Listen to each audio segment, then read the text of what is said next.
Climbing up on Solsbury Hill, I could see the city lights.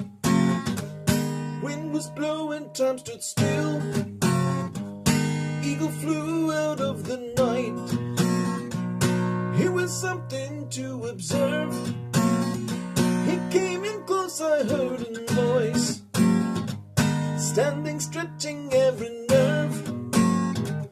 Had to listen, have no choice. I could not believe the information. I just had to trust the inspiration.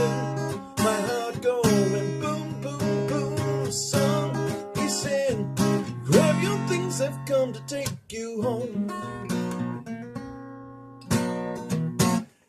Something like that. That was my little attempt at Peter Gabriel's Solsbury Hill. I do that one in my solo act sometimes if the mood strikes me. But I thought I would sort of segue from playing the guitar into, it was Peter Gabriel's birthday today, and that popped up on my screen, and I thought, geez, there's an interesting guy. We could pick apart his chart a little bit, at least a bit. Seems like a pretty complicated guy, so I don't know about an in-depth study. I don't know if my phone has that much memory, but a cursory glance couldn't hurt. February 13th, that is, and that makes him an Aquarius sun with a Leo rising. And actually, before we get to that, it's February 13th, 1950, which actually makes him a birth path 3, a little bit like David Bowie. I'm a birth path 3 too. But these guys are almost always really, really eclectic artists and collectors of different modes of expressions and voices and whatnot. It's hard to kind of pin them down to one genre or something. They can kind of be genres unto themselves, hopefully.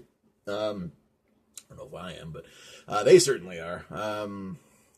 But so with him, at the time where he was born, I don't know what that is, but I got it from Astrology.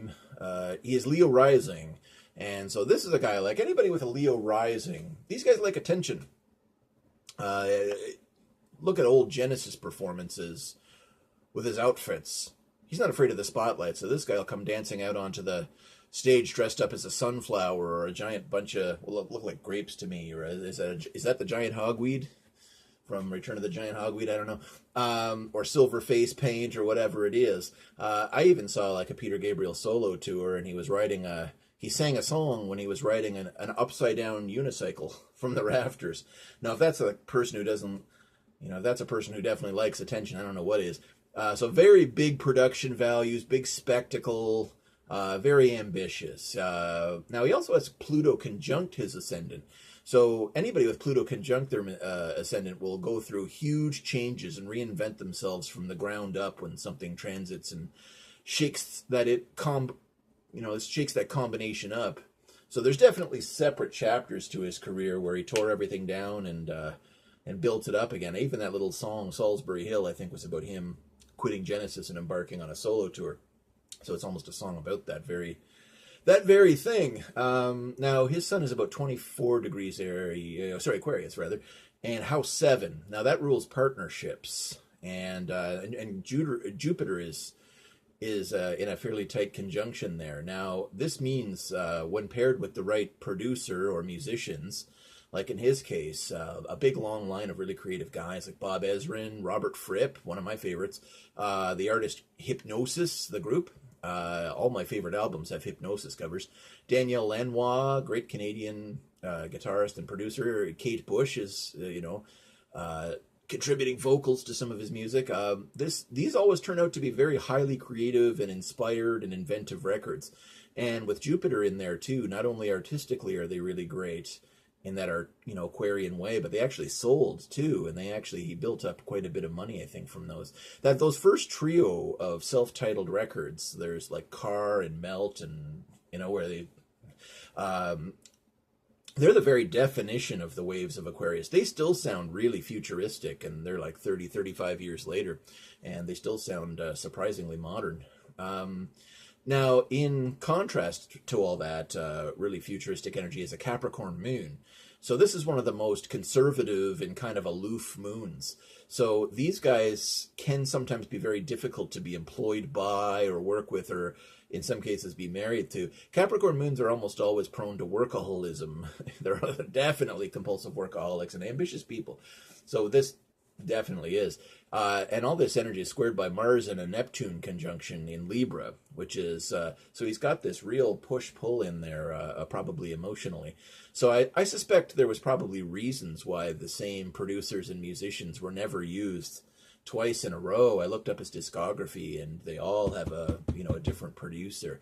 And I read that he burns out producers, with his long recording sessions and his perfectionism and his incredibly ambitious projects. So think about how long that video would have taken for Sledgehammer, where it was all done by individual shots, and really something.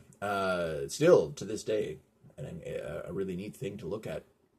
Very inspirational. Now he also has a Taurus midheaven. I don't think there's anything in it, but he has a Taurus midheaven, which is squaring his Venus and Mercury in Aquarius. And his sun, too, I think. I don't know if his sun's all that tight in that square, but suggesting that probably his partnerships and ambitious stage performances, that's, the Aquarius in the 7th and the Leo rising and all that, they probably have considerable strain, and they're probably really costly to maintain these sorts of things. So I think that's maybe why we don't see him for big, long stretches at a time. So, again, it's probably doing that thing where he's, that Pluto energy comes in and levels everything and kind of builds it up again. So overall, as I said before, I don't want to get too deep into his chart. As I said, my phone's pretty shitty, and I only have time to do sort of small videos.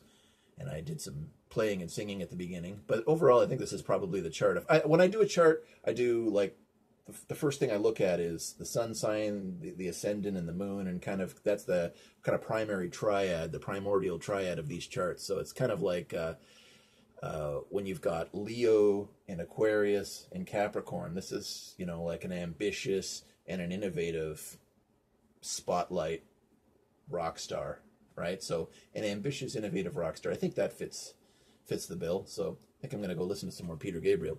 That's it for now.